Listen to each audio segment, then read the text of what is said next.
Saudara-saudara yang terkasih dalam Tuhan, saudari ini kita akan membahas Matius pasal 5 ayat 21 sampai dengan ayat 23. Karena singkatnya ayat ini akan saya baca dan saudara-saudara silakan membaca Alkitab saudara. Saya akan membaca ayat 21 sampai dengan 23 semuanya. Kamu telah mendengar yang difirmankan kepada nenek moyang kita. Jangan membunuh. Siapa yang membunuh harus dihukum. Tetapi aku berkata kepadamu, setiap orang yang marah terhadap saudaranya harus dihukum. Siapa yang berkata kepada saudaranya kafir harus dihadapkan ke mahkamah agama. Dan siapa yang berkata jahil harus diserahkan ke dalam neraka yang menyala-nyala. Sebab itu, jika engkau mempersembahkan persembahanmu di atas mezbah, dan engkau teringat akan sesuatu yang ada dari hati saudaramu terhadap engkau, tinggalkanlah persembahanmu di depan mezbah itu, dan pergilah berdamai dahulu dengan saudaramu, lalu kembali untuk mempersembahkan persembahanmu itu. Saudara-saudara yang terkasih dalam Tuhan, ayat-ayat ini menekankan pentingnya memahami dan hidup damai dengan orang lain, bahkan saudara kita sendiri, sebagai ukuran bagaimana kita berhubungan dengan Allah. Rasul Yohanes pernah menulis dalam suratnya, bagaimana engkau mengasihi Allah yang tidak kelihatan, sementara engkau membenci saudaramu yang kelihatan. Kalau saudaranya di dunia yang bisa dilihat saja dia tidak mampu, bagaimana dia harus mengasihi kepada Allah yang tidak kelihatan. Oleh karena itu, ukuran kita, ukuran rohani kita untuk berdekatan dengan Allah juga ditentukan bagaimana hubungan kita dengan sesama kita. Ada tema yang sangat penting di sini, yang diterjemahkan membenci saudaranya, artinya menyimpan kebencian yang terus-menerus. Marah kepada saudaranya artinya menyimpan kebencian yang terus-menerus, sehingga kebencian, kemarahan itu akan menghalangi dia, mengacaukan konsentrasi dia kepada Allah dalam peribadatan. Kemudian yang kedua, dan ini penting sekali, menuduh saudaranya kafir dan jahil. Dikaitkan dengan pembunuhan. Apa hubungannya dengan pembunuhan? Engkau telah mendengar hukum, artinya hukum Taurat dalam perjanjian lama. Barang siapa membunuh, dia harus dihukum. Tetapi Yesus berkata, kalau kamu marah terhadap saudaramu, artinya menyimpan kemarahan, kebencian yang terus-menerus tak ada pengampunan, itu juga dipersalahkan. Dan apabila mengatakan saudaramu kafir, kamu diserahkan ke mahkamah agama. Kalau kamu mengatakan kepada saudaramu jahil, harus diserahkan ke neraka yang menyala-nyala. Apa maknanya ini, saudara-saudara? Banyak sekali dalam kehidupan sehari-hari, kita mendengar dua kata ini, kafir dan jahil. Jahil, jahiliyah. Kebodohan, kegoblokan, itu artinya jahiliyah. Sedangkan kafir itu suatu tuduhan bahwa orang lain tidak berkenan di depan Allah. Orang lain tidak punya hubungan dengan Allah. Orang lain tidak percaya kepada Allah. Dalam bahasa aslinya yang diterjemahkan kafir adalah raka. Raka artinya kosong. Kosong di sini artinya konsep hidupnya tidak ada lain kecuali menjelek-jelekan orang lain secara agama, secara religi khususnya. Saya mengatakan kamu kafir, masuk neraka. Fatwa Majelis Ulama Indonesia yang heboh akhir-akhir ini, ada 11 fatwa yang intinya antara lain bahwa berdoa bagi seorang muslim dalam doa bersama, di mana di situ ada pendeta, ada biku, ada pedande, ada pastor, bersama-sama dengan agama lain dalam satu forum, bagi orang muslim hukumnya haram katanya. Itu. Bagaimana kalau yang memimpin itu adalah orang Kristen atau orang Katolik? Bagi orang muslim mengaminkan hukumnya haram. Lalu kalau misalnya yang memimpin itu kiai dan orang-orang lain yaitu orang Kristen, orang Katolik yang hadir bersama-sama di situ, hukumnya mubah, boleh. Nah itu kan menangnya sendiri, saudara-saudara. Tapi paradigma di belakang itu atau parameternya apa untuk mengukur itu? Untuk mengukur itu bahwa saya ini beriman, kamu kafir. Karena orang kafir tidak boleh berdoa di depan Allah. Seperti itu. Ini latar belakang teologis yang melatar belakangi fatwa itu.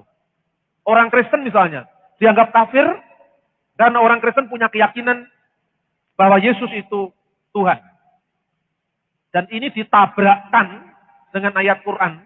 Laqad kafaral ladzina qalu innallaha huwal masih. Maka kafirlah orang yang mengatakan bahwa Allah itu adalah Kristus. Dari surat Al-Maidah. Kemudian juga ditabrakkan dengan ayat Quran yang berbunyi Bismillahirrahmanirrahim. Laqad kafaral ladzina qalu innallaha salisu salasa. Kafirlah orang yang mengatakan bahwa Allah itu adalah ketiga dari yang tiga. Dan ketiga dari yang tiga ini ditafsirkan keyakinan Kristen tentang Allah, Bapa, Putra, dan Roh Kudus. Meskipun sudah saya buktikan pada bulan lalu bahwa istilah ini tidak ada sangkut pautnya dengan keyakinan kita, iman kita tentang Allah yang Tritunggal, yang adalah Bapa, Putra, dan Roh Kudus. Karena dalam Al-Quran, Roh Kudus tidak muncul dalam teks ini, tetapi yang dikritik adalah suatu keyakinan tiga serangkai, di mana Allah disejajarkan dengan Maryam dan Yesus. Makanya dialog itu tidak mampu selesai antara Islam dan Kristen pada saat itu, sehingga Quran menggambarkan nanti Isa akan ditanya oleh Allah, Qallallahu ya Isa, kata Allah, wahai Isa, a'anta khulta linnasit taqiduni ummiya ilahaini min dunillah. Apakah kamu berkata pada sesamamu manusia, jadikanlah saya, Isa, Yesus, dan ibu saya, Maryam, menjadi dua Tuhan atau dua ilah di samping Allah. Konsepnya di sini bahwa yang ditentang Al-Quran adalah Isa, Allah, dan Maryam. Jadi ini tidak ada kaitannya dengan Tritunggal Maha Kudus. Di mana Allah Bapa, Putra, dan Roh Kudus adalah Allah yang satu, Allah yang esa. Ini latar belakang akidah, pemahaman teologis yang melatar belakangi ungkapan bahwa orang Kristen itu haram. Selain itu juga pernikahan beda agama, doa bersama, dan yang paling terakhir yang menjadi kontroversi adalah kafirnya Ahmadiyah. Karena Ahmadiyah mengakui bahwa ada Nabi setelah Muhammad, yang adalah orang India, Mirza Ghulam Ahmad alaihi salam katanya. Saudara-saudara yang terkasih dalam Tuhan, yang diterjemahkan dengan neraka, yaitu kafir dalam bahasa aslinya, itu menunjuk sebagai sebuah tuduhan yang menjelek-jelekan orang lain. Dan orang lain itu setelah divonis jelek, setelah divonis kafir, setelah divonis salah, tidak punya hak hidup. Nah ini yang dimaksudkan oleh ayat Alkitab ini. Kemudian yang kedua, yang mengatakan jahil, itu dalam bahasa aslinya moros. Jahil atau moros itu artinya ateis. Tidak mengenal Allah. Makanya dalam Mazmur dikatakan, orang bebal berkata, tidak ada Allah. Di sini lebih tepat artinya adalah ateis. Suatu tuduhan bahwa orang lain tidak mengenal Tuhan. Ini teks ini. Maka Yesus dengan tegas mengatakan, harus diserahkan ke neraka yang menyala-nyala. Apa yang ditekankan di sini bahwa penghakiman itu milik Allah semata-mata. Dan kita tidak berhak menghakimi orang lain. Pertanyaan kedua, lalu apa hubungannya dengan pembunuhan? Siapa yang punya cita-cita jadi pembunuh? Saya kira tidak ada. Yesus mengatakan bahwa iblislah yang menjadi bapak seorang pembunuh. Karena apa? Iblis adalah pembunuh sejak semula. Tetapi pembunuhan itu muncul bukan tiba-tiba. Pembunuhan itu sesuatu yang muncul yang diawali oleh hati. Hati yang tidak beres dengan orang lain. Yang dimasukkan dalam teks keagamaan, dalam konteks keagamaan ini adalah suatu theological killing. Pembunuhan teologis. Pembunuhan tentang hak hidup orang lain yang berbeda secara agama tidak boleh ada. Dan ini kalau kita belajar dari sejarah. Perang salib misalnya. Berangkat dari asumsi ini. Sejarah juga mencatat seorang yang pertama kali memiliki prasangka terhadap orang lain. Pokoknya kamu salah, kamu bidat, kamu sesat. Pertama-tama kalau sesama warga sipil, artinya tidak punya kekuasaan. Ya cuman saling olok-mengolok. Kamu sesat, kamu salah, kamu akan masuk neraka. Ya cuman olok-olokan saja. Tapi agama, kalau punya kekuasaan di tangannya, lah ini lain. Kalau pertama misalnya saya tidak cocok dengan Anda. Saya katakan, oh kamu kafir. Karena kamu percaya dengan gini, dan itu salah. Kafir kamu. Ini saya sudah punya prasangka bahwa Anda tidak boleh hidup. Karena apa? Saya ingin menyingkirkan keyakinan yang lain yang saya anggap salah. Saya tidak punya kekuasaan. Saya hanya ngomong aja, menuduh aja. Begitu punya kekuasaan di tangan, nah saya punya kekuasaan. Keputusanku bisa membuktikan atau bisa berdampak kamu mati atau kamu hidup. Nah ini kalau ini udah bahaya ini. Kekuasaan politik ada di tangan, baru hak theological killing itu menjadi physical killing. Pembunuhan teologis itu menjadi pembunuhan fisik. Dan ini terbukti dalam sejarah agama-agama. Makanya agama itu memiliki dua wajah yang saling paradoks, saling ambivalen. Di satu pihak katanya agama itu rahmatan lil alamin. Tapi kok ada teroris, ya kan? Dan membunuh orang yang tidak berdosa. Kemudian orang mengatakan, oh itu bukan Islam yang membunuh. Itu terorisme bukan Islam. Kan gitu kan? Katanya damai di bumi bagi manusia yang berkenan kepadanya. Loh tapi kok orang barat nyerang Yerusalem. Walaupun ada alasan penyerangan pada saat itu, tapi warga sipil yang tidak berdosa ikut dibunuh. Meskipun beda agamanya. Apakah Yesus pernah mengajarkan pembunuhan? Tapi kita pernah mengangkat bendera salib dan kita mengatakan haleluya. Orang lain harus kita bunuh karena tidak cocok dengan ajaran kita. Ini pernah terjadi. Mula-mula sekali, kekristenan itu adalah agama rakyat yang tertindas. Mula-mula sekali, kekristenan itu agama atau komunitas iman yang beribadah tidak punya gereja seperti gereja sekarang ini, tetapi di gua-gua yang namanya katakom. Kata-gombe ini ada di gua-gua. Orang Kristen pada lari karena takut ditindas oleh Kaisar Roma yang waktu itu masih belum mengenal Kristus. Dari gua ke gua orang Kristen itu berdoa, ditindas. Orang Kristen bersembunyi-sembunyi itu selama kira-kira 400 tahun. Jadi kira-kira 300 sekian tahun. Sampai kemudian Kaisar Roma yang bernama Konstantinus Agung bertobat. Ketika Konstantinus Agung bertobat ini, kekristenan yang dulu agama rakyat, agama yang tertindas, naik kelas menjadi agama penguasa. Nah ini sejarahnya kemudian muncul penyelewengan. Kenapa demikian? Pada saat orang Kristen ditindas, dia dekat dengan Tuhan. Pada seorang Kristen ditindas, dikejar-kejar, dia hanya mengandalkan kuasa dari tangan yang tidak kelihatan, yaitu tangan Allah yang Maha Kuasa. Tapi ketika orang Kristen punya kekuasaan di tangan, ini sejarah. Harus kita akui kita pernah punya sejarah hitam. Nah mulai ganti menindas. Ini fakta, saudara-saudara.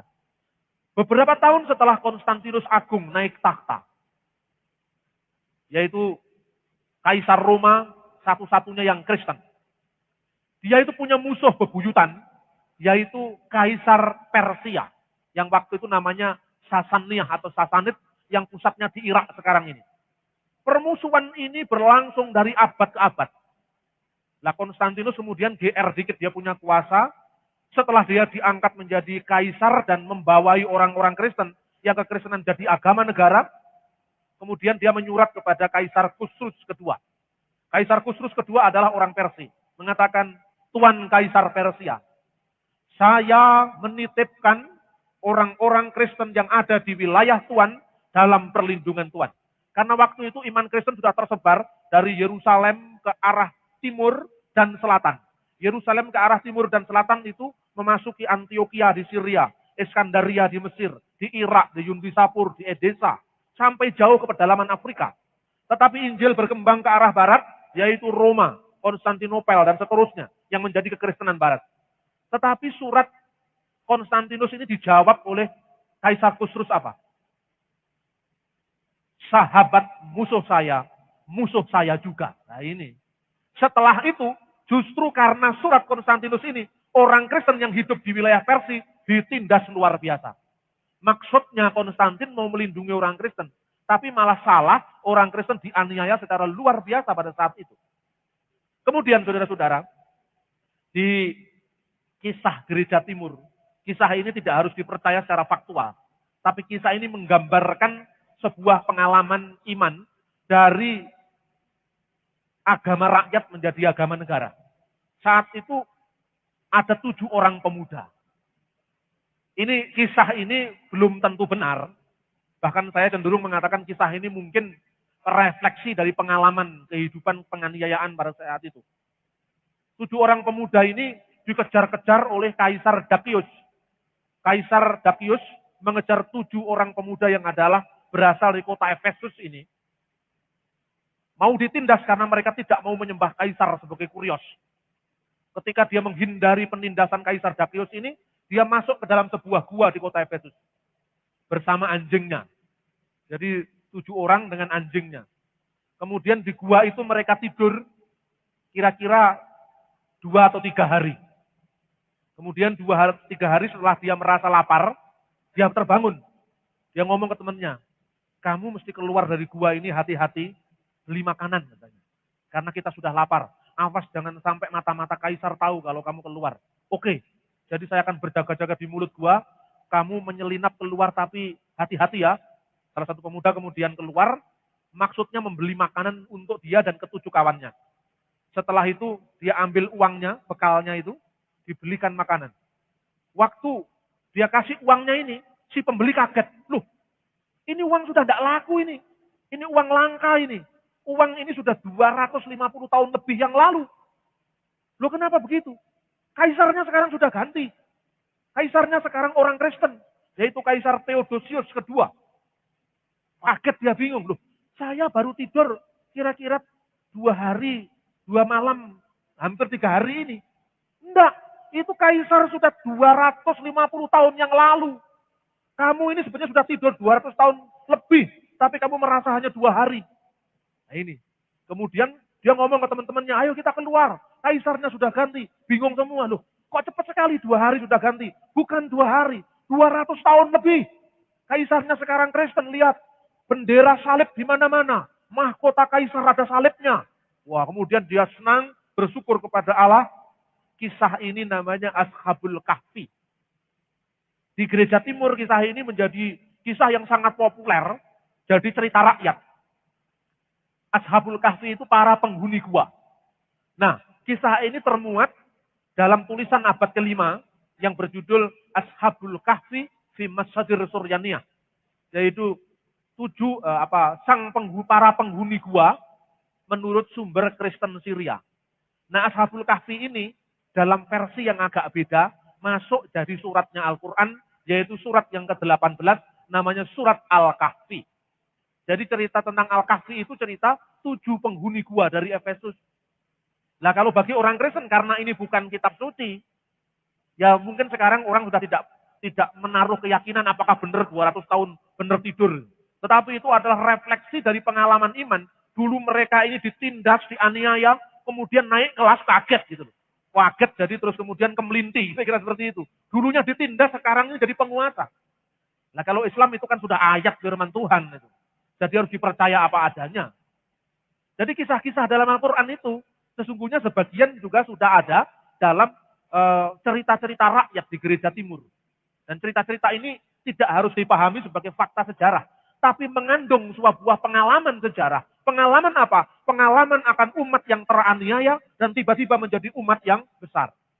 Tapi apa yang terjadi setelah euforia kebebasan itu dirayakan? Tidak jauh setelah itu, kekristenan menjadi penindas saudaranya sendiri. Dan inilah awal dari sejarah Islam datang sebagai pembebas. Ini sejarahnya saya ungkap supaya kita jelas. Pada saat itu, setelah konsili di kota Kalsedon tahun 450, ya 51. Tatkala itu gereja sedang berdebat tentang 2 kodrat Kristus. Kristus yang kamila, yang sempurna secara ilahi, kamila bilahud wa kamila binasud, dan sempurna secara kemanusiaan. Perfect in Godhead and perfect in manhood. Pada saat itu gereja di Mesir, gereja di Syria punya konsep rumusan yang lain. Rumusannya itu bedanya hanya kata dari dan dalam. Konsili Kalsedon mengatakan Tuhan kita Yesus Kristus itu adalah satu oknum dalam 2 kodrat. Satu oknum, satu pribadi dalam 2 tabiat. Tabiat ilahi sebagai firman Allah yang sepenuhnya Allah, dan tabiat insani sebagai anak Maryam yang sama seperti kita manusia. Tetapi Kristus adalah satu. Ini Konsili Kalsedon. Gereja di Mesir dan di Syria mengatakan, Tuhan kita Yesus Kristus itu adalah satu pribadi yang berasal dari dua pribadi. Satu kodrat ganda yang berasal dari dua kodrat. Insani sekaligus ilahi. Roh sekaligus jasad. Allah sekaligus manusia. Jadi sama. Hanya beda kata dalam dan dari. Persoalan dalam dan dari inilah Kaisar Justinius kemudian memaksa orang-orang Mesir untuk menerima formula Kalsidon. Formula iman Kalsidon ini. Mereka yang tidak mau menerima harus dibunuh. Dan pernah terjadi sampai hari ini, orang Ortodok Kristen, Ortodok Koptik memperingati gugurnya, mati syahidnya seorang pahlawan iman yang bernama Menas, saudara Benyamin, yang disebut Alkidis Mina. Dalam bahasa Inggrisnya Menas, Sin Menas. Diceritakan perwira-perwira Romawi, polisi-polisi teologis itu, masuk ke pasar-pasar di Kairo, di Iskandaria. Setiap ketemu orang Kristen ditanya, kamu Kristen? Ya Pak. Bagaimana pendapatmu tentang Kristus? 2 atau 1? Ini rakyat biasa yang ditanya. 2 atau 1? 1 Pak, bunuh. Satunya itu satu apa? Harus dijelaskan dulu. Satu kodrat ganda dalam dua kodrat. Belum selesai rumusannya memang, ya mungkin kalau sekarang tukang sayur, tukang bakso di pasar itu, apa ya tahu? Kristus itu satu kodrat ganda dalam dua. Enggak ngerti dia. Yang penting pokoknya nyembah Tuhan Yesus selesai. Itu harus dianiaya. Bahkan saudaranya Patriark Benyamin itu, karena dia mempertahankan formula rumusan iman Kristen yang berbeda, diseret dari Iskandaria sampai ke Kairo. Sampai di sana dia mati.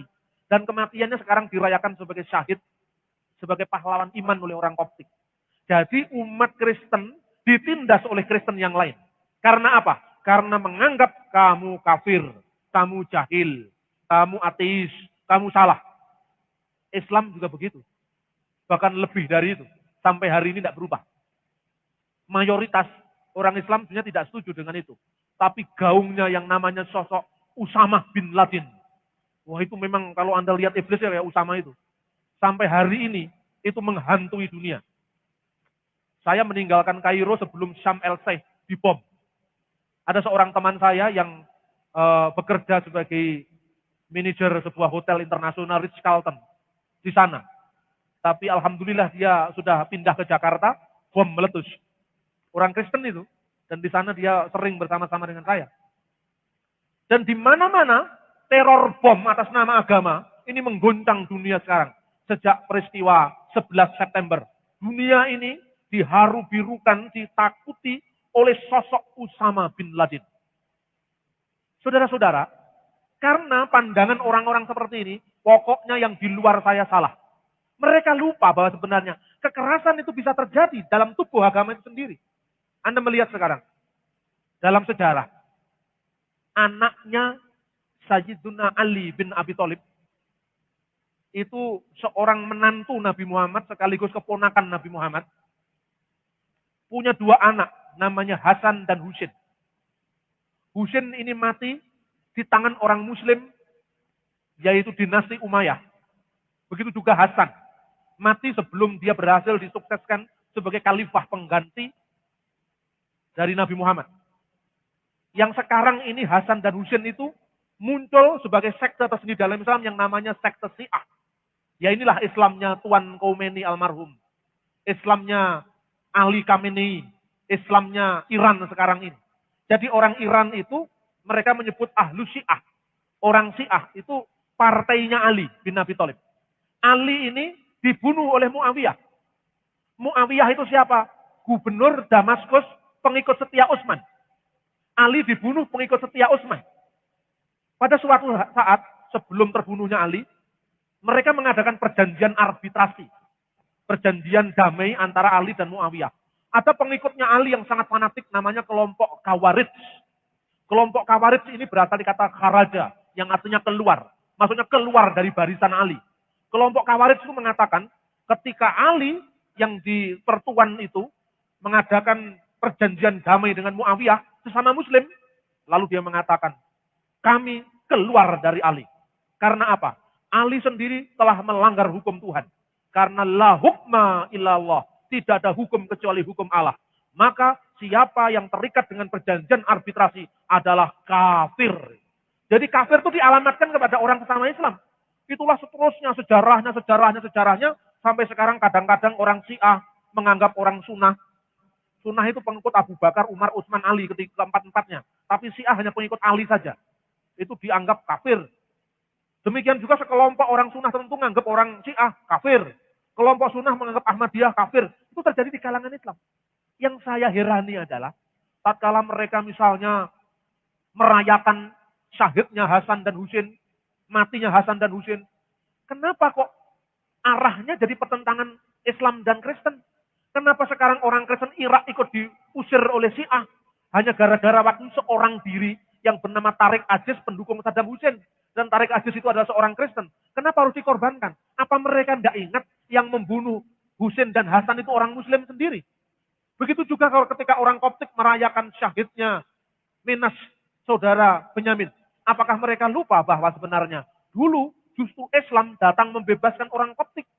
Dulu orang Koptik dibebaskan oleh tentara Islam dan diberi hak sama dengan orang Islam. Baru ketika munculnya dinasti Umayyah, dinasti Utsmaniyah, orang Islam menindas orang Kristen lebih kejam daripada orang Kristen Yunani menindas orang Kristen Mesir. Ini sejarahnya. Tetapi kenapa terjadi penindasan, pembunuhan secara fisik? Karena hak hidup orang lain tidak boleh ada di muka bumi ini. Sampai ada ungkapan, membunuh Amin Rais, hukumnya halal. Darahnya ditumpahkan ke muka bumi. Itu pernah ada dulu. Gara-gara pendukung Gus Dur anti Amin Rais. Ada kelompok lagi yang mengatakan, darahnya halal. Loh, yang menghalalkan darah itu siapa? Loh, pangkatmu itu opo? Kok iso mateni wong, dasarmu apa kan gitu? Nyawa itu miliknya Tuhan, saudara-saudara. Kita tidak berhak untuk membunuh orang lain. Yesus lebih dari itu. Yesus tidak hanya mengatakan, kalau hukum mengatakan kamu membunuh, kamu harus diadili. Tetapi aku berkata kepadamu, barang siapa marah dengan saudaranya, saja sudah salah. Karena kemarahan yang terus-menerus, kemarahan yang disimpan terus-menerus, akan melahirkan kejengkelan, terakumulasi sampai habisi saja, gitu kan? Itu mulanya dari hati.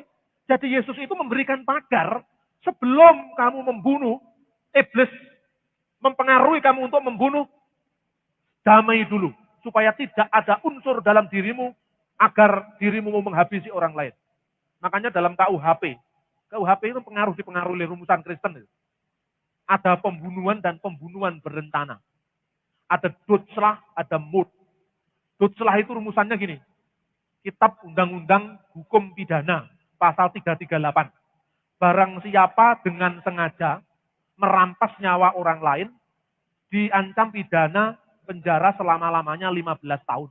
Barang siapa dengan sengaja merampas nyawa orang lain. Jadi matinya orang ini sengaja, memang kita ingin mati. Lain kalau misalnya orang punya penyakit jantung, terus kemudian terlibat perselisihan, nggak ada rencana.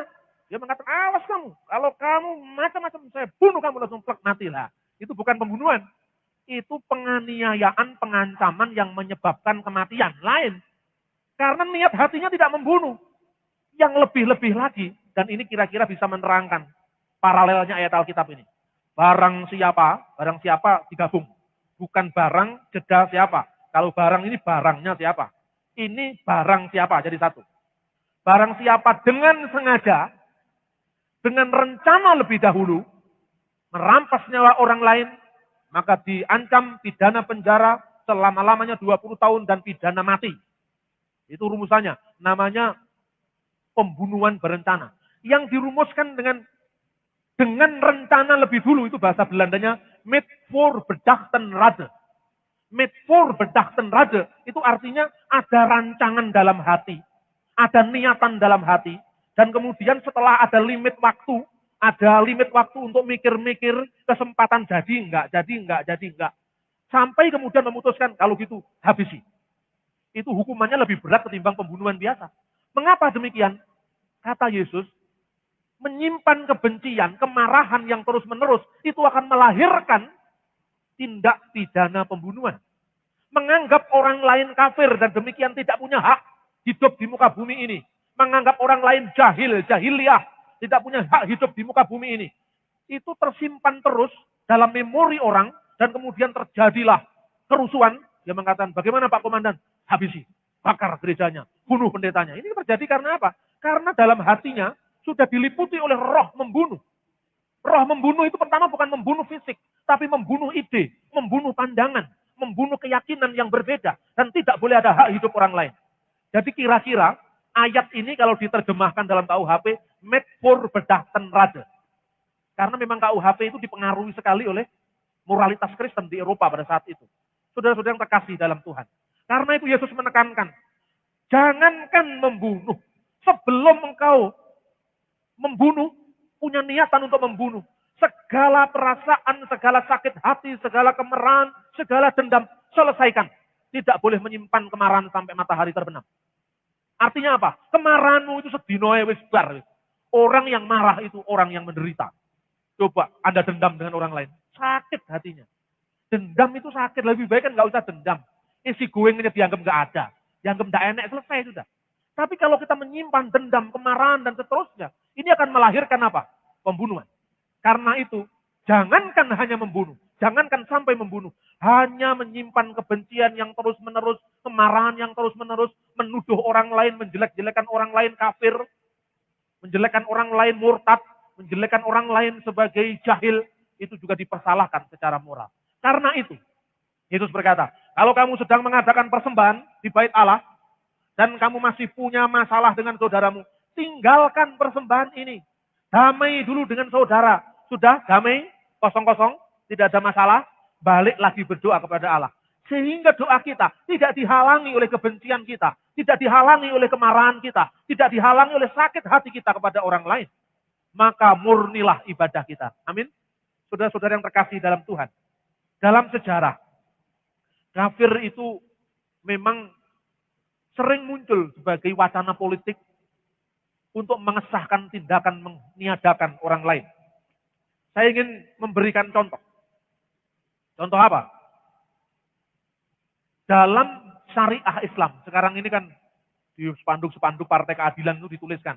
Saya ngomong begini supaya Anda tahu. Dituliskan. Indonesia ini hancur, Indonesia ini tidak makmur karena syariat Islam tidak ditegakkan. Ya kan? Sering muncul, Indonesia ini korup karena syariat Islam tidak ditegakkan. Syariat itu apa Thomas? Syariat itu artinya jalan. Syarih itu artinya jalan. Jalan hukum. Artinya, jadi syariah itu ya hukum Islam maksudnya. Nah tapi persoalannya sekarang, dalam hukum Islam, produk hukum Islam, itu masih ada banyak sekali tindak pidana yang dirumuskan secara diskriminatif. Misalnya, kalau sebuah keluarga muslim, satu anaknya pindah agama, dihukumkan murtad. Secara hukum perdata, murtad tidak dapat mendapat warisan dari orang tuanya. Diskriminatif kan? Kedua, secara jinayah atau hukum pidana, orang murtad harus dibunuh. Loh kalau syariat diterapkan orang pindah agama dipancung kepalanya, itu kan ya bukan rahmatan lil alamin. Itu namanya laknatan lil alamin. Laknat bagi orang lain bukan rahmat. Slogannya seperti itu. Tapi prakteknya bagaimana? Suatu saat saya menghadiri diskusi bedah buku fikih lintas agama yang menghebohkan karena Cak Nur CS, Nur Kholis Majid CS itu merekonstruksi hukum Islam yang diskriminatif terhadap yang lain. Salah satunya mengucapkan salam. Mengucapkan salam saja haram hukumnya coba. Bagaimana kita mau hidup membaur dengan orang lain? Kalau orang Kristen, di mana mengucapkan shalom itu tidak pernah diskriminatif. Shalom baik. Orang Islam juga boleh mengatakan shalom Pak Kiai, tidak apa-apa. Berdoa damai untuk orang lain masa salah.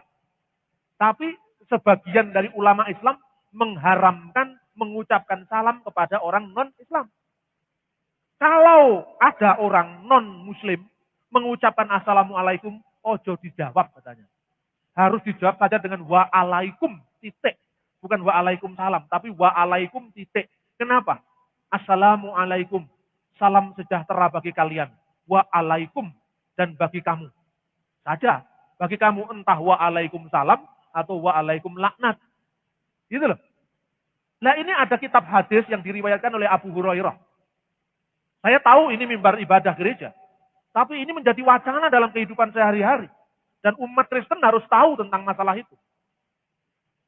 Diriwayatkan bahwa suatu hari orang Yahudi yang selalu iri dengan Muhammad, Nabi umat Islam, setiap kali ketemu Nabi mengucapkan Assammu alaikum, yang artinya mampuslah engkau. Orang Yahudi. Ketika mengucapkan itu, Nabi Muhammad, Nabi umat Islam, ngomong di hadis itu, kalau ada mereka mengucapkan seperti itu, jawablah wa'alaikum. Dan bagimu juga.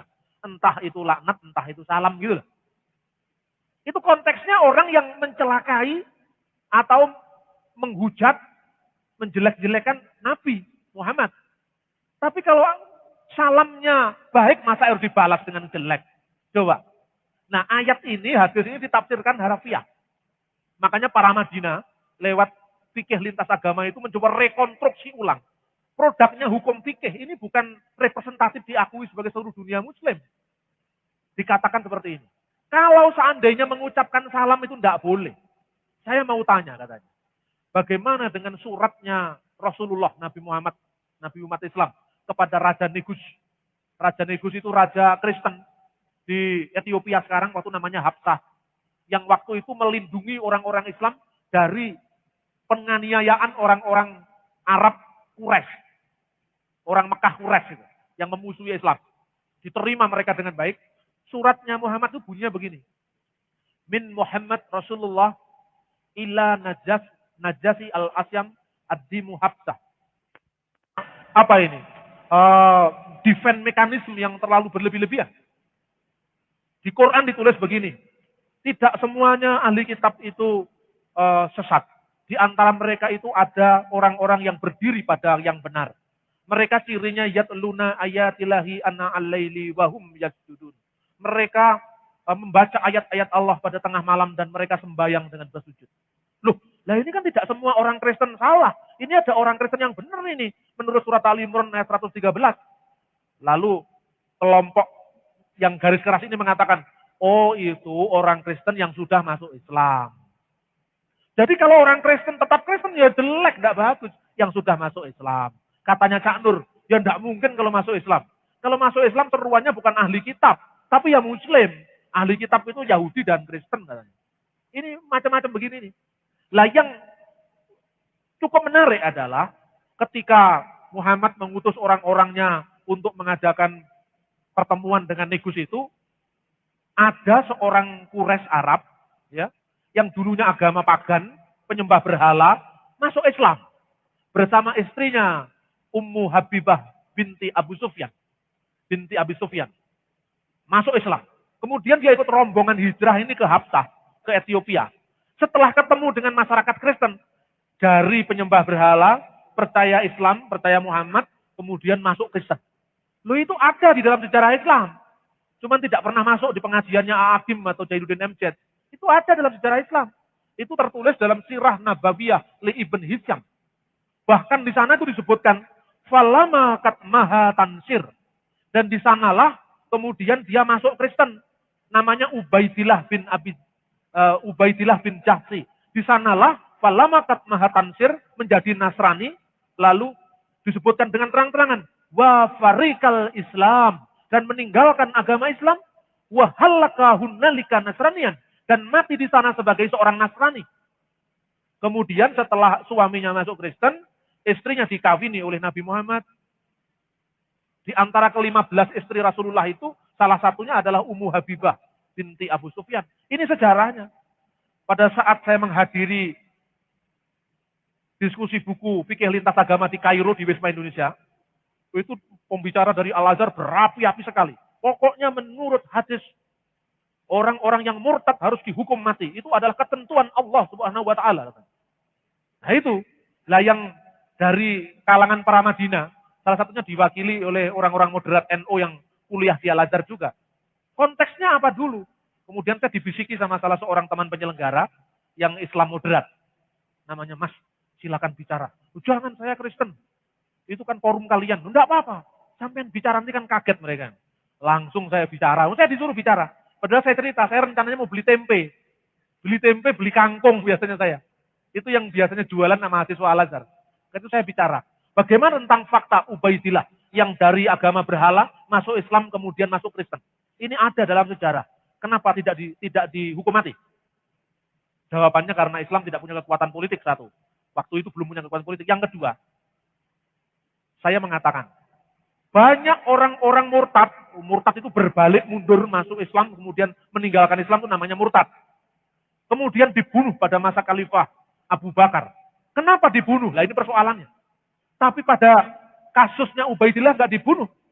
Mereka dibunuh yang dinamakan perang Riddah. Perang pada orang-orang murtad. Itu karena sebagian orang-orang yang dulunya Islam, kemudian mereka meninggalkan Islam, sudah pernah menjabat di negara Islam. Dikhawatirkan kalau mereka keluar, murtad dari Islam secara politik, mereka akan membuka rahasia negara Islam. Maka mereka dibunuh, menghilangkan jejak, itu politik itu. Tapi kalau pilihan iman itu dipersalahkan, bagaimana mungkin Anda mengatakan Islam itu adalah rahmatan lil alamin? Bagaimana mungkin mau dikatakan katanya Tuhan berkata, la ikroha fidin, tidak ada paksaan dalam agama. Lah kalau orang milih Kristen sendiri, masa itu dipaksa? Tapi kalau ada orang Kristen masuk Islam, alhamdulillah, karena sudah mendapatkan hidayah dari Allah, pada malam ini seorang saudara kita sudah masuk Islam. Kalau ada orang Kristen masuk Islam, mendapat hidayah Allah. Tapi kalau ada orang Muslim masuk Kristen, murtad. Ini kan menangnya sendiri. Iya kan? Loh saya ngomong fair ini. Saya tidak hanya bicara di mimbar gereja. Saya bicara di forum-forum Islam juga sama saya ngomong seperti ini. Loh Anda selalu mengatakan kristenisasi, kristenisasi, kristenisasi. Lalu bagaimana dengan setiap bulan Al-Azhar mengumumkan orang-orang Kristen yang masuk Islam? Bagaimana itu? Kalau Anda, saya ngomong sama teman saya orang Al-Azhar yang sering kali tidur di flat saya di Kairo sana, saya bilang, itu kristenisasi mas. Kristenisasi ini sakjane apa? Aku kurang ngerti ya. Kristenisasi itu ya pokoknya segala macam cara supaya orang jadi Kristen. Nah sekarang saya mau tanya, apakah kamu tidak ingin berdakwah? Ya ingin lah ya. Kemudian kalau hasil dakwahmu orang jadi Islam bagaimana?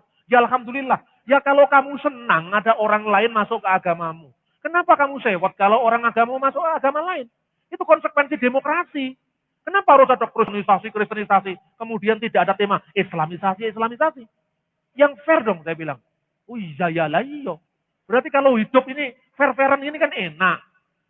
Saya pernah diundang di Paramadina. Kalau saya ngomong kira-kira 2 jam, ada seorang mahasiswanya Paramadina lapor ke Komarudin Hidayat. Mas Komar, ini kalau orang ini sering ceramah di sini bagaimana? Iman kita jadi goyang ini katanya. Iman kita ini jadi berubah ini. Katanya Komarudin, kamu baru diceramai 3 jam aja, Islammu sudah mau berubah. Di mana imanmu? Katanya gitu. Ini diceritakan ke saya. Mungkin maksudnya supaya ojo nemen-nemen lah. Engko akeh wong mlebu Kristen gitu kan. Ya saya ngomong, saya itu ngomong seperti ini diundang. Saya bicara apa adanya kalau di Kristen. Yesus disebut anak Allah itu karena Yesus firman Allah. Firman Allah itu harus Allah. Kalau firman Allah bukan Allah, berarti ada 2. Kan tidak mungkin, maka firman Allah harus Allah.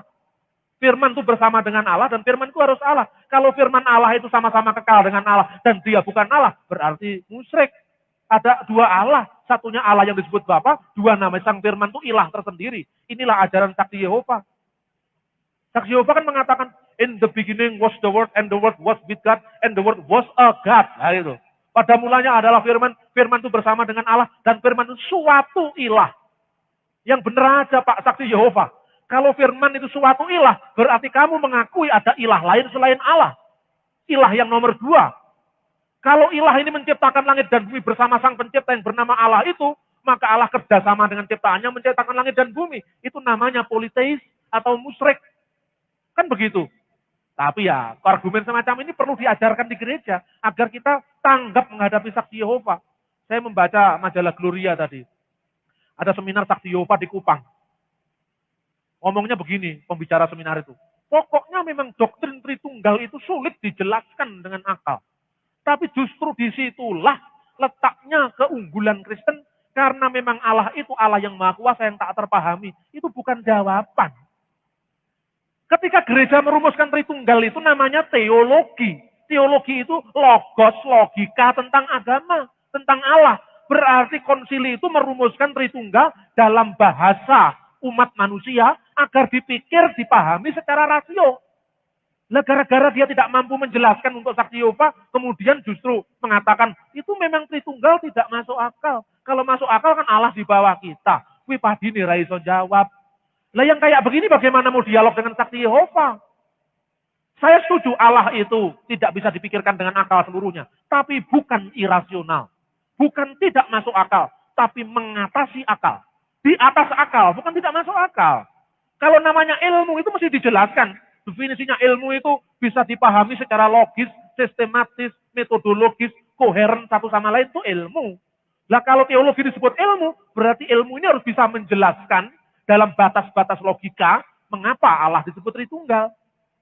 Nah sekarang ini apapun yang terjadi, Yusril Mahendra ketika menjabat sebagai Menteri Kehakiman sudah mencabut pelarangan terhadap izin saksi-saksi Yehova. Mengapa dicabut? Kira-kira saya tahu pikirannya Pak Yusril, saya tahu itu. Udahlah podo ruwe lah. Kira-kira gini, orang Kristen ini kalau nggak dikasih pekerjaan rumah, itu biasa nih, gitu, menginjili orang Islam, gitu kan?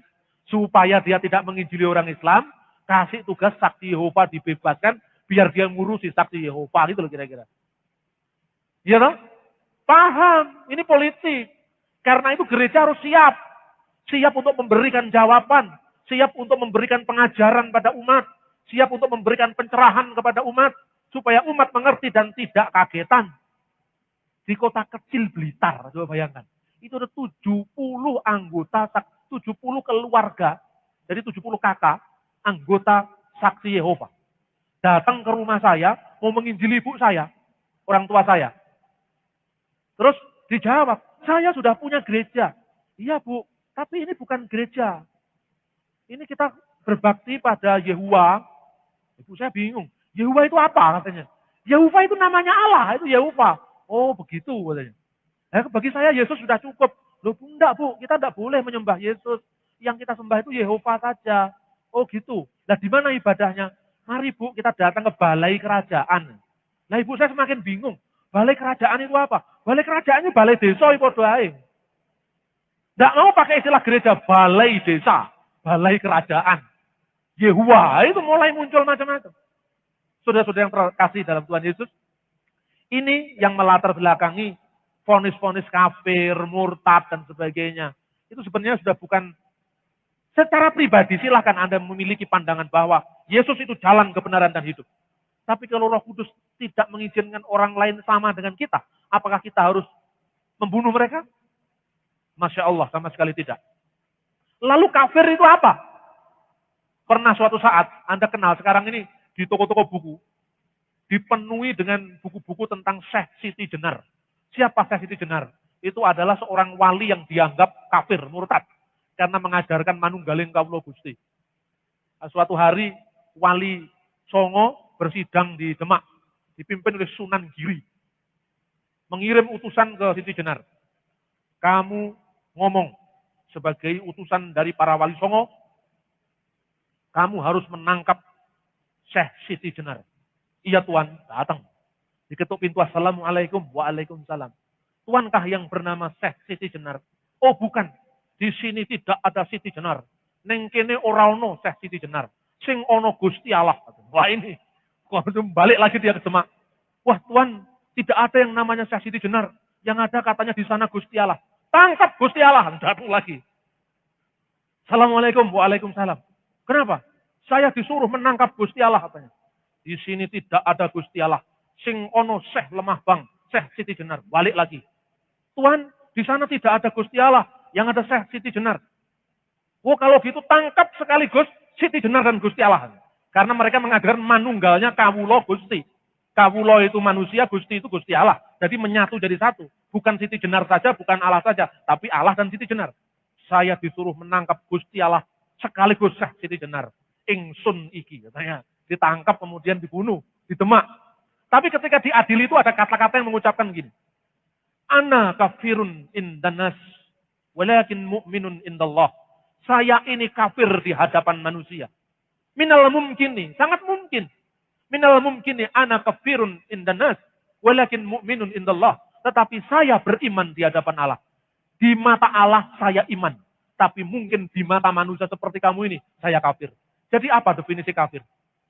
Ini sekedar contoh saja, bukan saya mengajarkan Siti Jenar, tidak. Artinya kafir itu menyangkal. Sebelum zaman Islam, sejaman dengan Muhammad ini, ada seorang tokoh agama Hanif. Ini bukan agama Hanifnya Robert Walean itu. Tidak, sudah waleh agama Advent, sekarang agama Hanif, Islam Hanif katanya. Dia itu tidak tahu sejarah. Karena perbandingan hanya bahasa Indonesia bagaimana mungkin. Ada yang namanya Umayyah bin Abi Salih. Umayyah ini mengatakan begini. Kullu dinin indallahi yaumal qiyamati burun illa din hanif. Seluruh agama pada hari kiamat di sisi Allah akan hancur. Burun indallahi burun illa dinal hanif. Kecuali agama Hanif. Dia yakin dengan agama Hanif itu. Agama pra-Islam yang percaya kepada Tuhan yang Maha Esa, menjauhi berhala, tapi tidak Yahudi, tidak Kristen.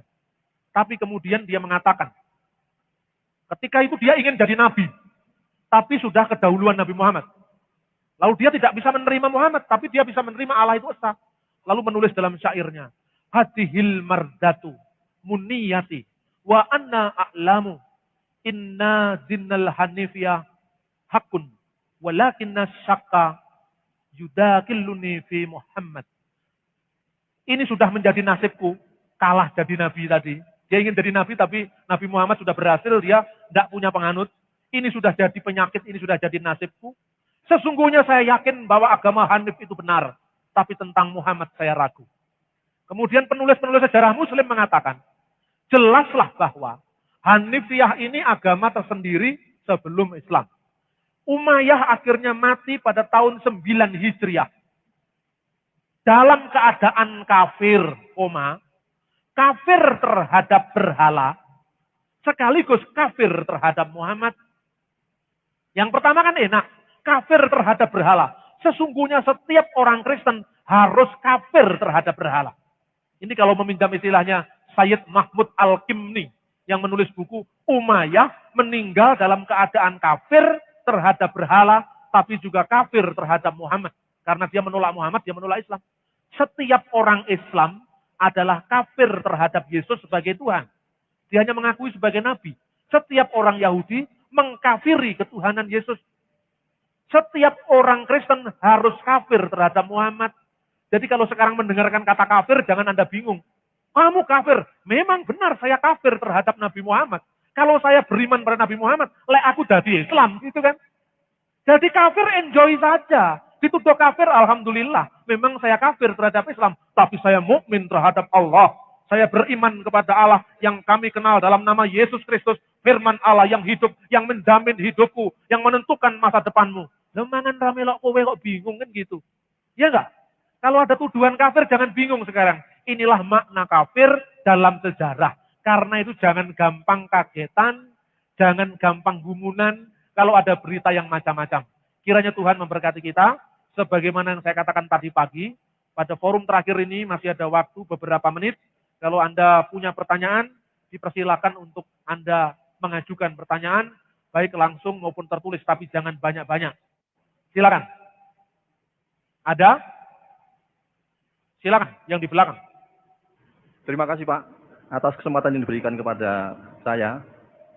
Kenalkan, nama saya Titus Rusmantoro. Saya menjadi orang Kristen 5 tahun yang lalu.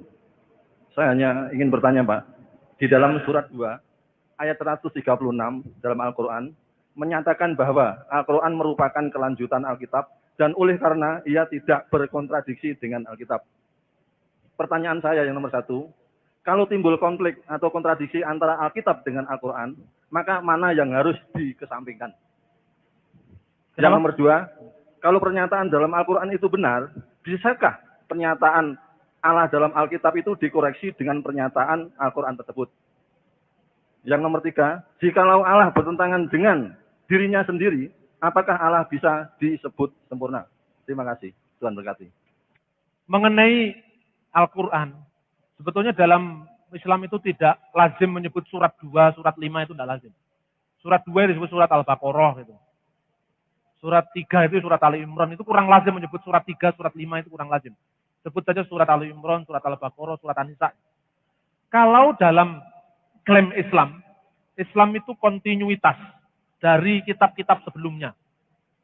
Membenarkan kitab-kitab sebelumnya. Ukurannya apa? 1, kedua, bagaimana kalau terjadi kontradiksi yang dipegang yang mana? Nah, inilah yang sampai sekarang menjadi persengketaan antara Islam dan Kristen. Saya pernah dialog dengan Pak Dr. Victor Tanya almarhum dari GPIB. Kira-kira beberapa tahun yang lalu di forum yang diprakarsai oleh Pak Yusuf Roni. Tatkala itu Pak Victor pernah mengatakan, dan menarik sekali itu, dia mengatakan begini.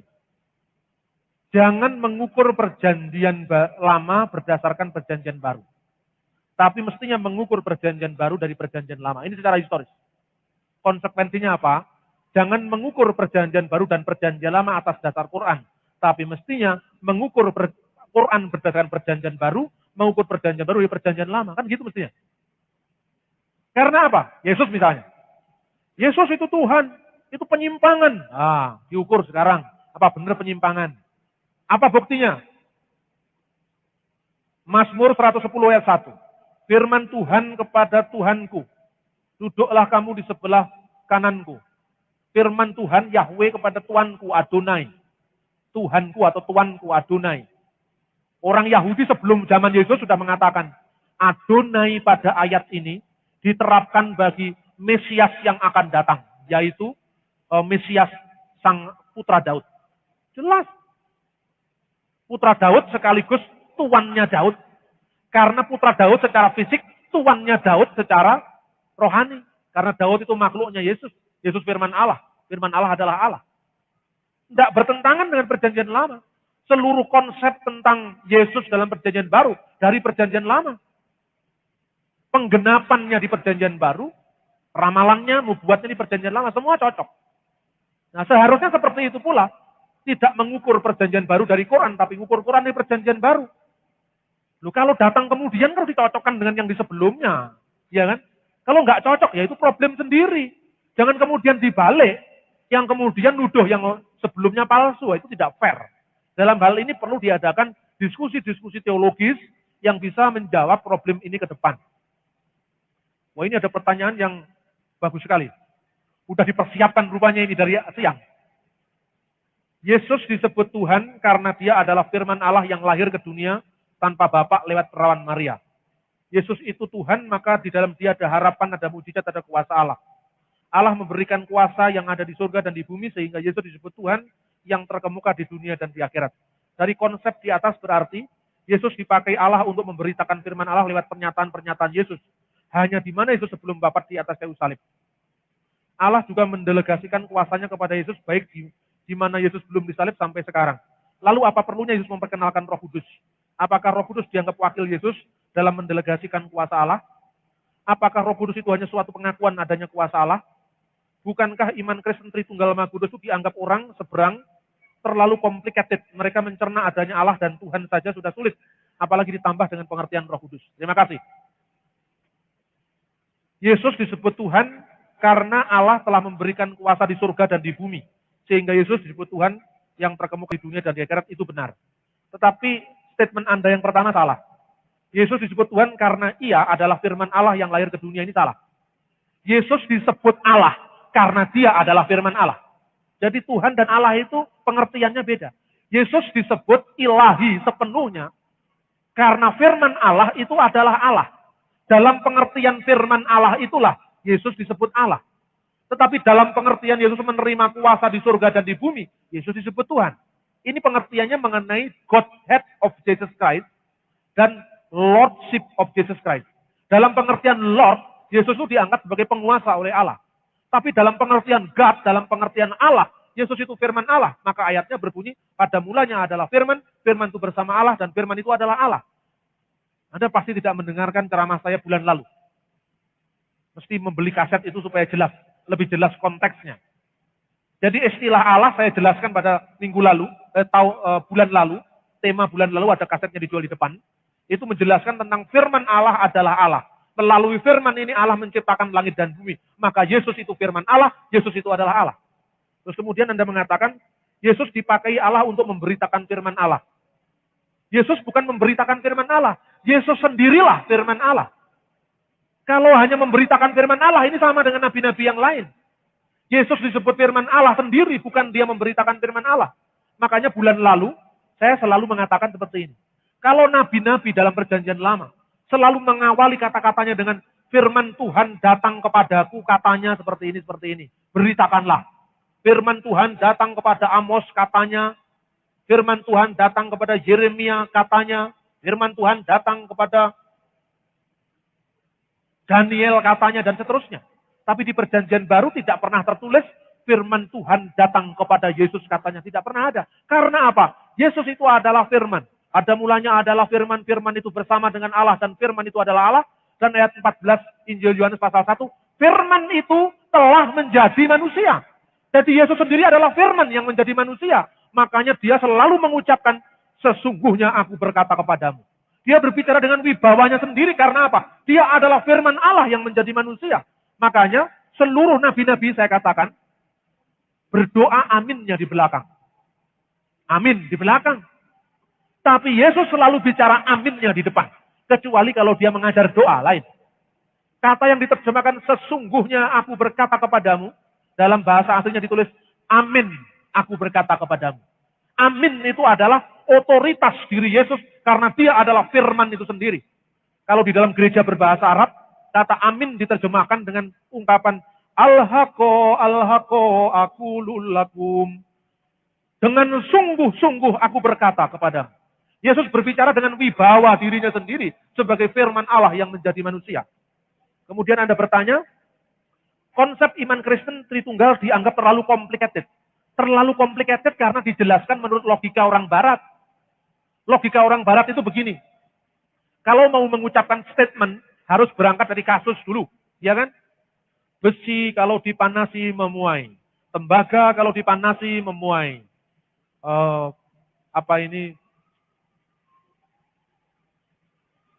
Perunggu kalau dipanasi memuai. Kemudian disimpulkan, setiap benda logam dipanasi memuai. Itu logika Barat. Kalau logika Timur tidak seperti itu. Setiap benda logam dipanasi memuai. Titik. Kalau orang Barat pembuktian dulu, makanya tidak praktis menurut logika orang Timur. Contohnya,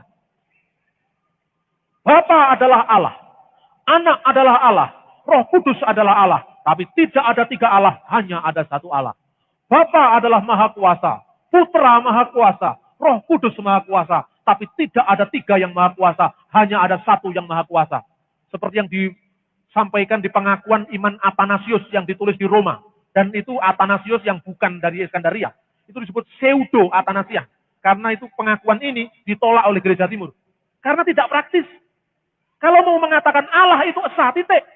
Allah yang esa itu bersama-sama dengan firman-Nya dan rohnya. Firman Allah ada di dalam diri Allah. Seperti pikiran manusia ada dalam diri manusia.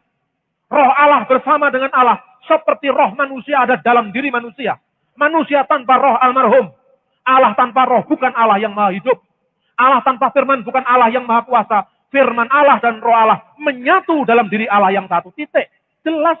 Mana yang complicated? Kemudian firman Allah itu menjadi manusia. Orang Islam bertanya, masa? Jawab kita, firman menjadi buku aja bisa, benda mati. Kenapa jadi manusia tidak bisa? Lah, jelas. Tidak complicated. Karena itu saya mengeluarkan wacana kekristenan timur untuk menembus kebuntuan dialog Kristen Islam. Karena selama kita berpikiran barat, kita tidak akan bisa menjawab Islam. Karena apa? Konteksnya berbeda. Itu tidak praktis mengatakan, Bapa adalah Allah, Roh Kudus adalah Allah, Putra adalah Allah. Ya sudah, Allah itu Bapa, Putra, Roh Kudus, titik. Alkitab mengatakan, demi nama Bapa dan Putra dan Roh Kudus. Tidak ada demi nama Allah Bapa, demi nama Allah Putra, demi nama Allah Roh Kudus. Tidak ada.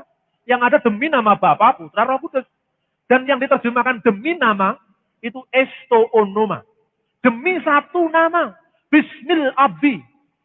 Bukan dikatakan bil isma. Dengan nama-nama, tidak ada. Berarti Bapa, Putra, Roh Kudus itu satu nama. Yaitu Allah. Makanya orang gereja Arab mengatakan Bismillahi walibni warohil kudus al-ilahu wakid. Amin. Demi nama Bapa, Putra, dan Roh Kudus, yaitu Allah yang esa. Orang mengatakan Bapa adalah pencipta. Ayatnya Kejadian 1 ayat 1 itu kan. Kalau ada belajar Tritunggal kan gitu selama ini. Segitiga sama kaki, bunderan telu, gandeng-gandengan itu. Tidak bisa ngerti. Karena ini logika matematika. Ini logika orang Eropa. Semua dimatematikan. Semua diilmiahkan secara fisik. Tidak bisa.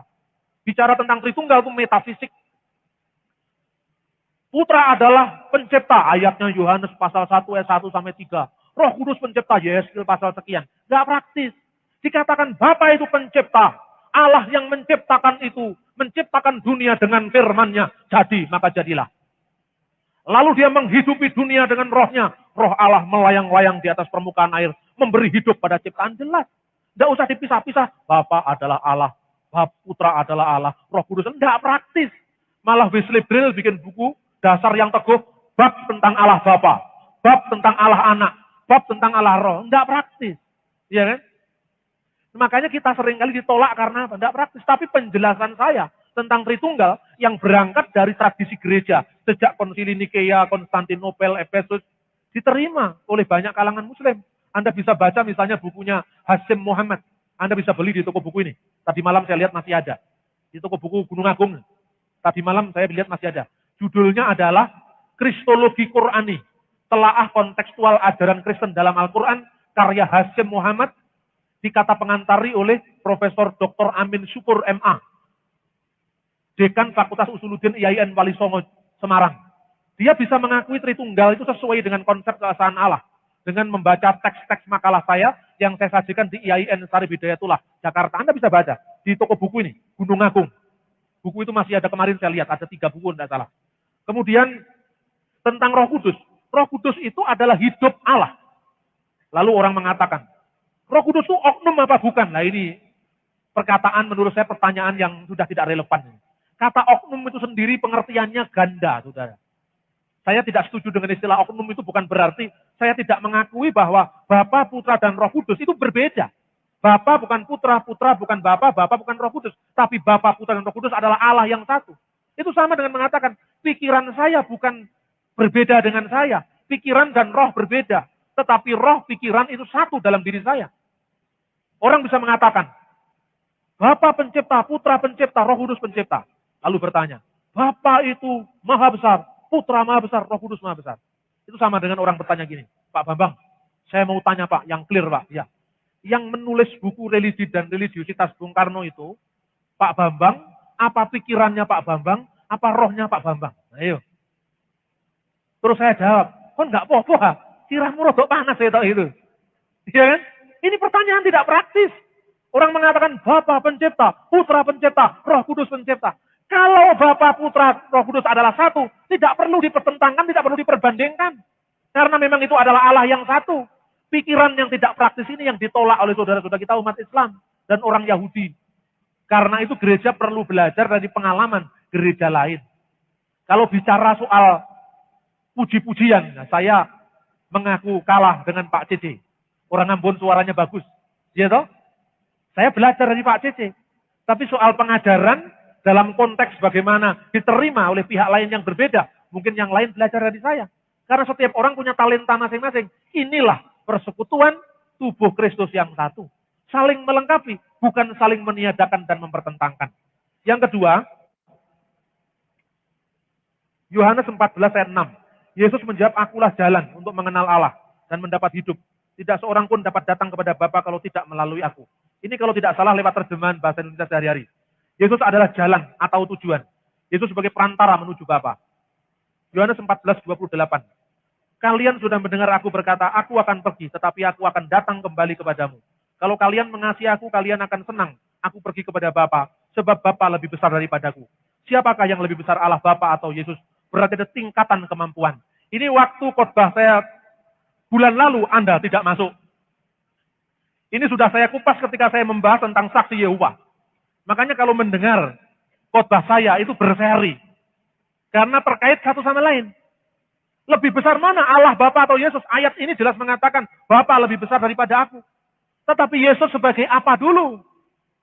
Ini pertanyaan ini juga dikemukakan oleh saksi Yehova. Dipikirnya orang Kristen nggak bisa jawab. Itu sejak konsili abad ke-4 sudah clear itu. Hanya saksi Yehova yang tidak mau belajar sejarah. Makanya terjadi keliru. Sejak abad ke-4, 5 sudah clear. Dia mengatakan, dia adalah Yesus Kristus, anak Allah yang tunggal Tuhan kita. Yang sehakikat dengan Bapa sebagai firman Allah yang kekal bersama Allah. Yang melaluinya Allah menciptakan segala sesuatu. Tetapi dalam zaman dia turun ke dunia. Turun ke dunia sama dengan kita manusia. Bahkan Alkitab mengatakan, dia untuk sementara waktu lebih rendah dari para malaikat. Jadi lebih rendah daripada Allah dalam kemanusiaannya. Dia lebih rendah kepada Allah. Dia berdoa kepada Allah dalam kemanusiaannya. Dia mati. 1 Petrus pasal 3 ayat 18. Dia yang dibunuh dalam keadaannya sebagai manusia. Jadi Yesus lebih rendah daripada Allah.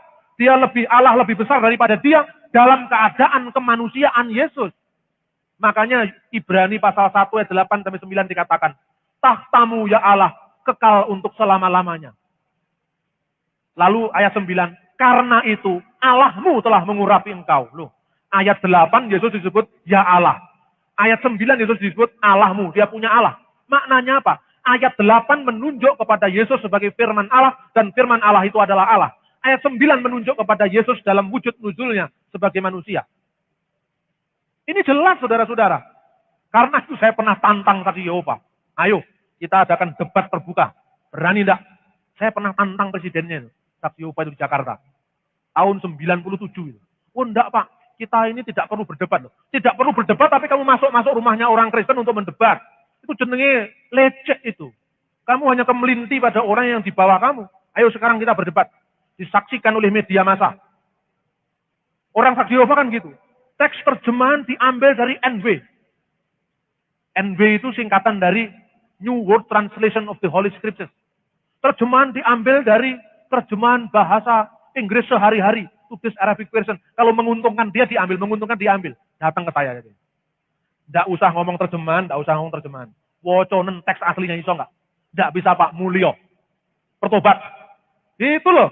Karena apa? Terjemahan demi terjemahan itu bukan asli. Karena apa? Teks aslinya tidak mengatakan terjemahan itu kan terbatas. Contohnya, Anda menerjemahkan bahasa Jawa ke dalam bahasa Inggris. Ayo sekarang. Sang sinuwun nyuwun dipun damelaken jangan tewel. Ayo sekarang. Terjemahkan dalam bahasa Inggris. Tewel lalu terjemahnya apa? Terus, sak sampunipun kulon damel tewel, Gusti sinuwun matur. Aku ora pati seneng jangan tewel, nanging aku seneng megono. Megono itu adalah tewel yang dicacah-cacah makanan khas Pekalongan. Ayo sekarang. Megono bahasa Inggrisnya tidak ada. Saya suka es degan bahasa Inggrisnya pakai kelapa muda. Bahasa Jawa, kelopo atau kambil, degan, cengkir, bluluk. Ayo bahasa Inggrisnya apa? Bluluk tidak ada bahasa Inggris. Kelapa muda. Bahasa Indonesia aja nggak sama. Bahasa Jawa. Nongko, tewel, babal. Babal itu lebih daripada tewel. Pentilnya tewel itu. Kembangi duren, jenengi delongep. Bahasa Inggrisnya apa? Nggak bisa. Ketika kita diterjemahkan bahasa Inggris juga gitu.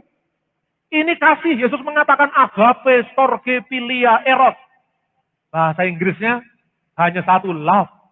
Bahasa Indonesianya hanya dua, kasih dan cinta. Bahasa Arabnya hanya satu, al-hub. Nah, al-hub itu apakah itu hubul ilahiyah, agape, atau itu hubul insaniyah, tidak jelas.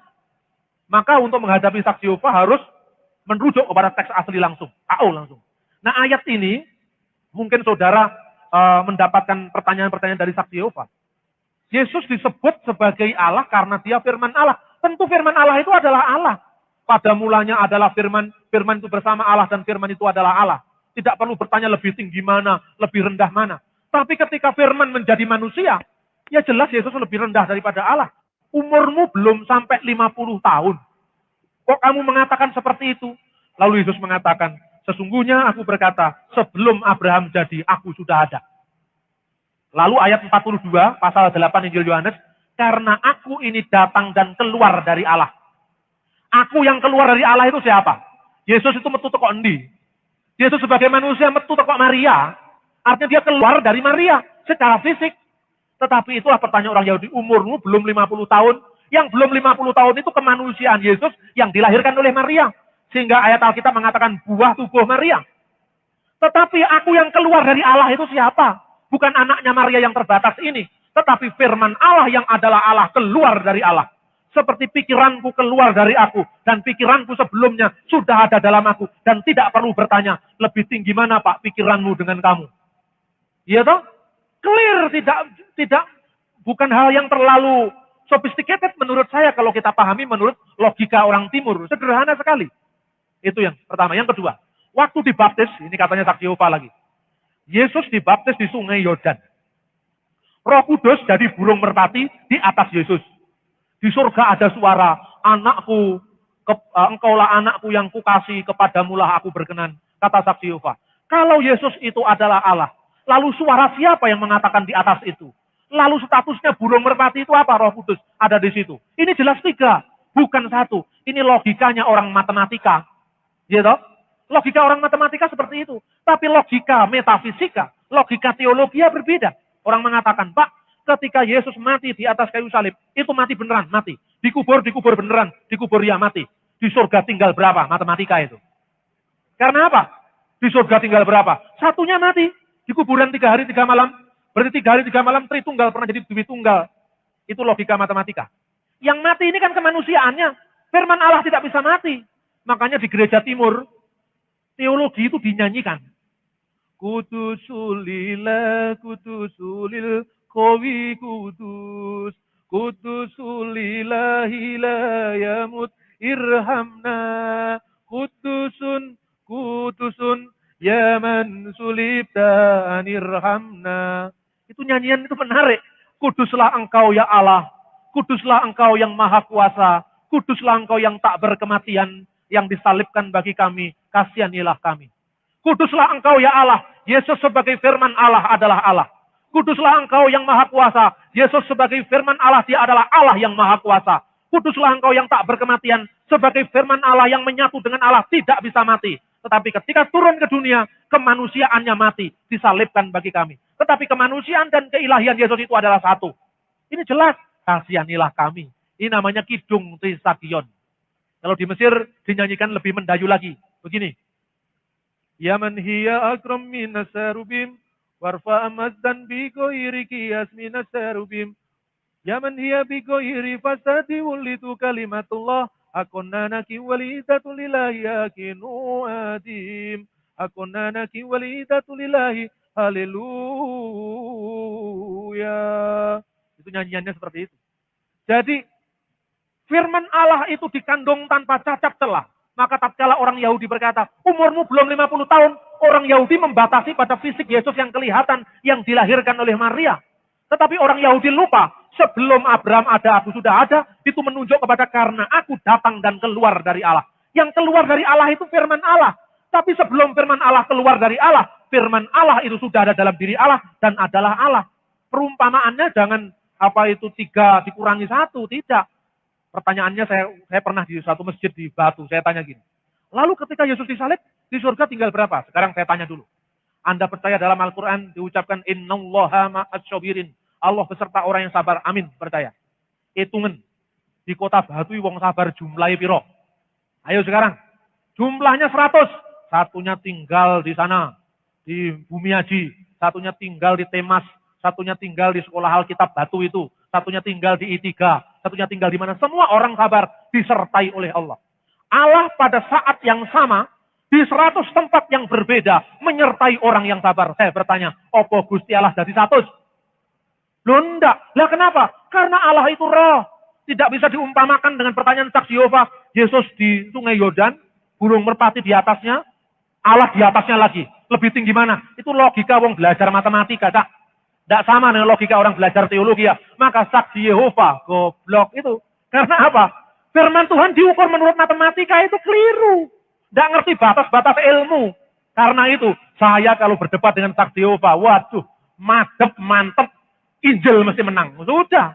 Terus habis ngomong saya bilang, obat kamu. Obat kamu. Karena apa? Kowe ora patek ngerti ya kemelinti. Aku saya ngerti ora kemelinti ya. Ayo percaya enggak? Nah ini, iya Pak, saya mau belajar.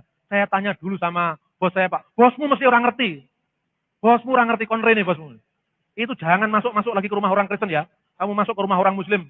Sana enggak apa-apa. Berarti kepelai diramu, saya bilang gitu. Ini saksi Yehova. Jadi tugas ini adalah tugas kita yang semakin berat. Saksi Yehova katakan, Roh Kudus adalah tenaga aktif Allah, jelaskan. Nah, ini keliru lagi. Tenaga aktif Allah, lalu tenaga, oke sekarang logika saksi Yehova saya jawab. Roh Kudus tenaga aktif Allah. Tenaga aktif Allah itu Allah apa bukan? Kalau bukan Allah, Berarti Tuhan tergantung dengan tenaga aktif dari pihak lain. Apakah Tuhan tidak tergantung dengan makhluknya sekarang? Logikanya saksi Yehova itu memang sejak semula tidak beres. Saya buktikan kenapa tidak beres. Dulunya saksi Yehova meramalkan hari kiamat akan terjadi tahun 1918. Nggak kejadian. Lalu direvisi nubuatnya. Yang dimaksud itu bukan kedatangan Kristus, tapi kehadiran Kristus. Apa buktinya? Ditemukannya pesawat telepon, pesawat terbang itu membuktikan Kristus sudah datang. Nah ini, logikanya orang Amerika memang selalu begini. Apa hubungan Yesus dengan pesawat telepon itu apa? Kalau sekarang jawabannya apa? Ditemukan lagi handphone. Nah ini apa ini? Belum masuk saksi Yehova ini. Handphone dan sebagainya. Internet belum masuk ini. Sekarang ini, ya kan? Nah persoalannya, Roh Kudus itu dianggap sesuatu yang hanya bersifat tempelan saja. Tetapi Roh Kudus itu adalah Allah. Dalam maksud adalah, hidup Allah yang ada dalam diri Allah itu adalah Allah. Bukan lain daripada Allah. Firman Allah yang ada dalam diri Allah adalah Allah. Tetapi bukan Allah yang lain lagi. Insya Allah saya akan adakan pertemuan tersendiri tentang saksi Yehova. Saya akan khotbahkan di tempat ini tentang saksi Yehova. Karena ternyata ini pertanyaan saksi Yehova juga. Ini saksi Yehovanya ada beberapa pertanyaan. Lalu ini pertanyaan yang berikut. Bapak Bambang yang saya hormati, perkenankanlah saya bertanya, tolong jelaskan 2 ayat di bawah ini. Benar atau salah, tolong dijelaskan. Mutiara Hadis 2002 jilid 3, Muhammad berkata, nafsihi biyadihi Isa bin Maryam. Salah ini. Nafasku ada di tangan Isa anak Maryam, ini salah ini. Tidak begini. Hadis itu bunyinya, wallahi nafsi biyadihi. Demi Allah yang jiwaku ada dalam genggaman tangannya, tangan Allah. Di sini domir menunjuk kepada Allah, bukan kepada Isa. Ini pasti model-model kesaksian, model Muhammad Filemon yang begini ini. Ini teksnya dilepaskan dari konteks. Yang seperti ini umat Islam mesti marah ini. Karena apa? Ini tidak cocok, ini salah, tidak begini. Teksnya di Isa bin Maryam, Imam Mahdiyah, wa Hakam Adlan. Artinya Allah itu, Muhammad bersumpah bahwa demi Allah, yang jiwa Muhammad ada dalam tangan Allah, Yesus itu akan datang sebagai hakim yang adil dan imam mahdi. Bukan nafasku di tangan Isa, bukan. Ini tafsiran yang tidak benar ini. Hadis Sahih Muslim 127. Demi Allah yang jiwaku di tangannya, sungguhnya telah dekat masanya, dan seterusnya. Atas segala penjelasannya kami ucapkan terima kasih. Jelas. Kemudian tinggal satu saja. Dahulu mana antara Al-Quran dengan Muhammad? Ya, Muhammad dahulu. Secara historis. Quran diturunkan kepada Muhammad menurut pandangan Islam. Tapi dahulu yang saya maksudkan dalam ceramah saya di doa malam itu, artinya Quran itu firman yang menjadi kitab. Secara prioritas Muhammad itu di bawah Quran, itu maksudnya. Jadi dahulu dalam prioritas. Muhammad itu diutus Allah memberitakan Quran. Tapi kalau di Kristen, Injil itu memberitakan Yesus. Jadi di Islam yang diberitakan Quran sebagai firman Allah, di Kristen yang diberitakan Yesus. Jadi Injil memberitakan Yesus, bukan Yesus memberitakan Injil. Jangan dibalik. Nah ini bedanya. Kemudian firman Tuhan, umat Islam Al-Quran, kenapa ada hadis? Hadis itu buku yang mengumpulkan tradisi, yaitu ucapan-ucapan, ketetapan-ketetapan hukum, dan juga perbuatan-perbuatan yang dilakukan oleh Muhammad. Makanya hadis itu melengkapi Quran. Apakah ada siksa neraka buat kaum Nasrani? Neraka ada, tapi yang disiksa di sana adalah orang-orang kafir, bukan orang Nasrani. Ini memang pertanyaan dari jiwa baru ini. Pertanyaan dari jiwa baru. Kisah Rasul 16:31. Adakah berlaku bila keluarga saya belum mengenal Tuhan Yesus? Ini tidak bisa saya jawab sekarang. Anda proses dulu, belajar dulu, nanti baru yang lain. Sekarang diperlengkap diri dulu, mengenal iman Kristen, memahaminya, mendengarkan khotbah-khotbah firman Tuhan, belajar dari buku-buku, baru Anda, ini langkah kedua. Apakah dengan percaya kepada Yesus, jaminan surga? Pasti jawabannya. Jawabannya hanya satu kata. Apakah percaya Yesus jaminan surga? Pasti. Amin.